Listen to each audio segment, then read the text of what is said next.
When the golden doors of the ballroom swung open, nobody breathed. Conversations stopped dead, laughter hung in the air and died. The most powerful man in the city, a billionaire, untouchable, arrogant, felt his glass tremble in his hand. Because the woman he had humiliated, the woman he had treated as a joke, was now standing there, not as a guest, not as staff, but as someone no one had seen coming. And in that moment, he realized, far too late, the tables had turned, and what was about to happen would ruin reputations. Olivia was 26 and cleaned offices at night. No one knew where she came from. No one asked what she dreamed about. By day, she was a cleaning assistant in the mansion of Alexander Vance, real estate tycoon, famous for buying anything, including people. He barely knew her name. To him, Olivia was just the cleaning girl. But there was something about her. A different kind of quiet. Eyes that watched too much.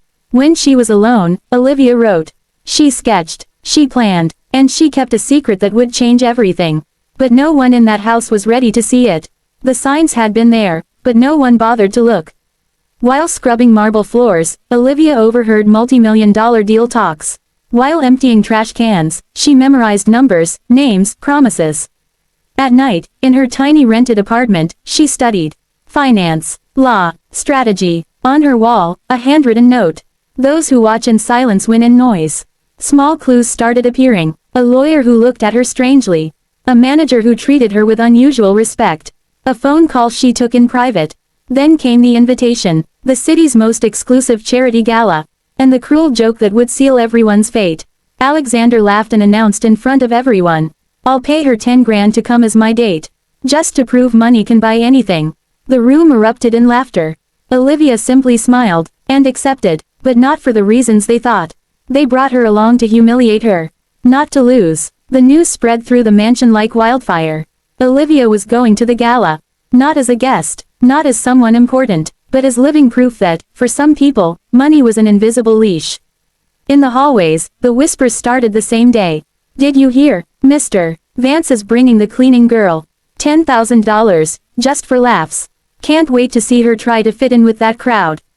They laughed as they passed her. Laughed like people who never imagined being on the other side. Olivia heard every word, every snicker, but she didn't react. She kept cleaning the floors as if those voices didn't exist.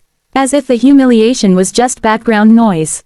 Alexander watched from a distance, pleased with himself. To him, this was entertainment. A way to flex power in front of the city's richest guests. "She'll be the perfect example," he told a friend over an expensive cigar. "Money can even buy dignity." The friend laughed. Olivia, across the room, heard it. And filed it away. The days leading up to the gala were brutal. Extra tasks, harsher stares, jokes disguised as advice. You know which fork to use, right? Fancy events aren't for just anyone. Don't get lost looking for the bathroom. Deep down, they wanted her to back out. To beg, to refuse. But Olivia didn't flinch. The night before the event, they called her into Alexander's office. On the desk sat a plain box. "Here's the dress," he said without looking up. "Didn't need to spend much. It's only one night." Olivia opened the box. A nice dress, but basic. No sparkle, no statement. "The car picks you up at 7. Don't be late. And remember, you're there because of me." She nodded, left the room in silence. But that night, alone in her apartment, something different happened. She took the dress out of the box.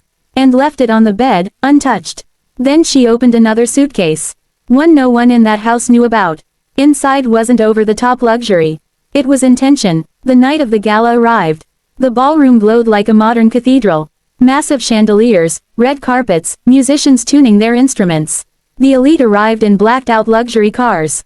Gowns that cost more than houses. Practiced smiles. Alexander arrived early. He wanted to be seen. He wanted to own the room. "Where's the maid?" someone asked with a smirk. Probably shaking in her shoes. When the modest car pulled up outside, a few guests pointed discreetly. They were ready for the laugh. Alexander stepped out first, adjusting his tuxedo jacket. He took a deep breath, savoring the moment. Then the passenger door opened. Olivia stepped out, and the world seemed to slow down. She wasn't wearing the plain dress. She didn't look out of place. She didn't look unsure. She walked like she belonged.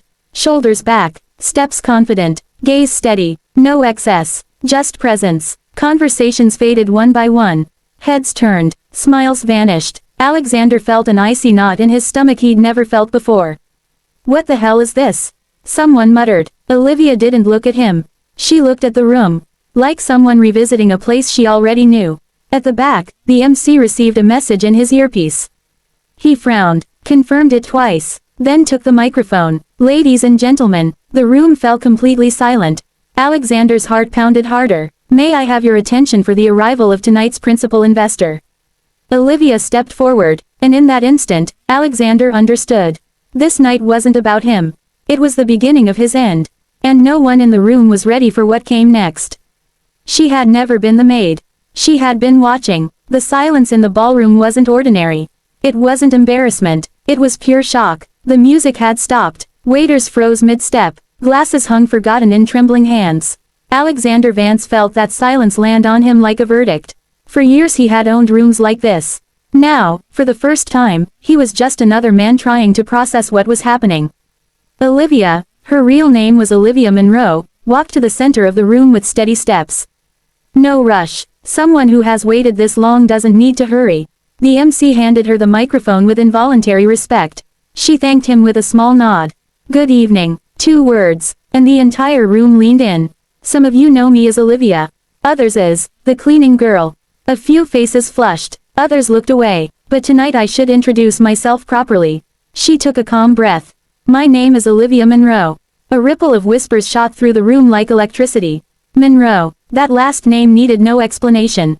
A financial advisor dropped his napkin. A socialite covered her mouth. An investor quietly pulled out his phone to check the news. Alexander felt the blood drain from his face. I am the only child of Henry Monroe, she continued, her voice steady and almost conversational. Founder of Monroe Capital Group. The shock turned to panic. For the past 3 years, Olivia went on, I decided to do something my father never had the courage to do. Understand how power really works when no one thinks anyone is watching. Behind her, the large screen lit up. Spreadsheets, contracts, signatures. Alexander recognized them instantly. I didn't work here out of need, she said. I worked here by design. The screen changed again. Dates, amounts, shell companies. While I cleaned offices, I heard deals that should never have happened. While I emptied trash, I saw documents that were supposed to be secure. While I was invisible, I learned everything. Alexander's breathing grew heavy. He tried to move, his legs wouldn't cooperate. During that time, Olivia continued, Monroe Capital Group quietly and legally acquired significant portions of the debt held by companies represented here tonight. The screen displayed familiar names. Very familiar names. A low murmur of dread spread through the crowd. Including, she paused for perfect effect, 47% of the direct and indirect financial obligations of the Vance Group. The blow was surgical. Alexander tried to speak. This is ridiculous, he shouted, voice cracking. You can't. Olivia raised one hand, not arrogantly, authoritatively. I can, she said simply. And I did. She turned back to the audience. For months I was treated as less than. I was mocked. I heard that money can buy dignity. She looked straight at Alexander now. Tonight, I disagree. Scattered applause began, hesitant at first. Others remained frozen. That invitation to this gala, she continued, was the final piece. The $10,000 offered to me wasn't payment. It was permission. The room buzzed. Permission to enter. Permission to observe. Permission to reveal. One final document appeared on the screen. Official. Undeniable. Starting tomorrow, Olivia said, all Vance Group companies will undergo a full audit. And per clauses already executed. She let the silence finish the sentence. Administrative control will transfer. Alexander felt the floor vanish beneath him. You planned all of this, he muttered, almost to himself. Olivia stepped closer, but kept enough distance for everyone to see. No, she said. You did. I just watched. She turned back to the room. This night isn't about revenge. It's about truth. The applause grew stronger now. Not from hate, from recognition. How many Olivias walk past you every day? How many people do you ignore because they seem too small? Silence again. Power that humiliates, she concluded, always forgets one thing. Silence learns. She handed the microphone back. Didn't wait for anything else. As she walked away, the entire room rose. Applause thundered like a storm held back for years. Alexander stood motionless, alone, exposed, defeated not by someone stronger, but by someone he never thought he needed to respect. The humiliation came back, but with grace. The applause didn't stop when Olivia left the stage. It followed her like a living wave, heavy, impossible to ignore. They weren't applause for a show. They were applause of belated recognition. Of guilt, of admiration, of fear. The elite, used to controlling every story, had lost the plot. Alexander Vance stood frozen in the center of the room for long seconds. The man who had always commanded meetings, voices, destinies, now couldn't even command his own body. The cigar had fallen to the floor. The whiskey glass, forgotten. His stare, empty. He tried to speak to someone. No one answered. He tried to laugh it off, the way he always did when things went wrong. The laugh died in his throat. Because for the first time, there wasn't enough money in the world to buy that moment. Back. Meanwhile, Olivia walked through the ballroom with steady steps and a racing heart. Not from fear, from the weight of what she had just done. Every face that met hers now told a different story. Some silently begged forgiveness, others calculated losses, others simply learned. When she reached the main doors, she paused. Not from hesitation, from choice. She turned one last time. Not to attack, not to gloat, to close. This night isn't the end, she said, her voice carrying without the microphone. It's a beginning. The room fell silent again. The company's changing management won't be destroyed. They'll be transformed. She took a few steps forward. Invisible employees will have a voice. Processes will be transparent. Respect will no longer be the exception. She paused. And anyone who believes power is a license to humiliate. Her gaze passed over Alexander without landing on him. Will discover the world is changing. No applause this time. Something bigger. Agreement. Olivia left. Outside, the air felt different. Lighter. As if the city breathed with her.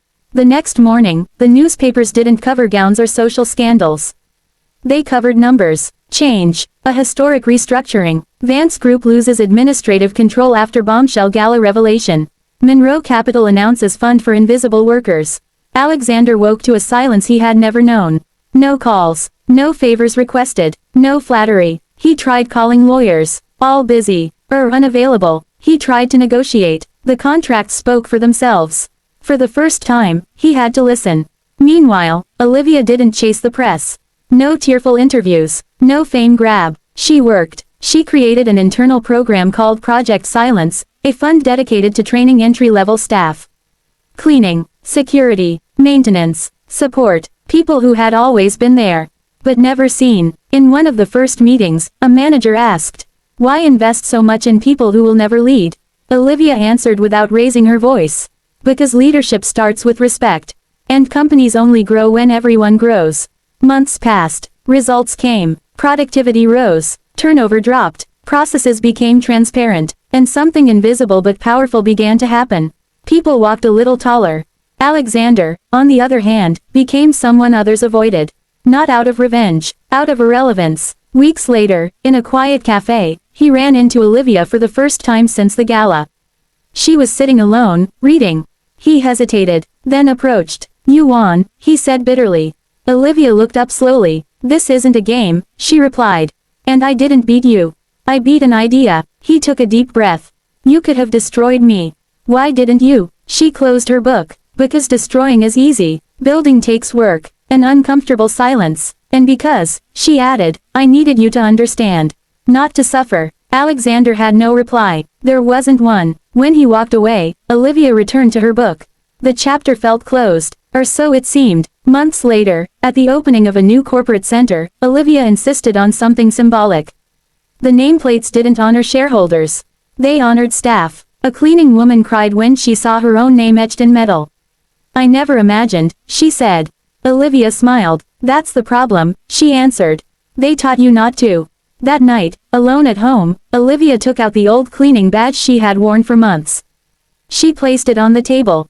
Stared at it for a long time. No bitterness, only gratitude, because it was in that silence that she had learned everything. She turned off the light. The city kept moving outside. And somewhere, another invisible person walked home, unaware that soon, they too would be seen. The story didn't end with applause. It ended with change, because the greatest justice isn't exposure. It's transformation, and the greatest victory isn't arriving like a goddess. It's making sure no one is ever treated like nothing again. The end.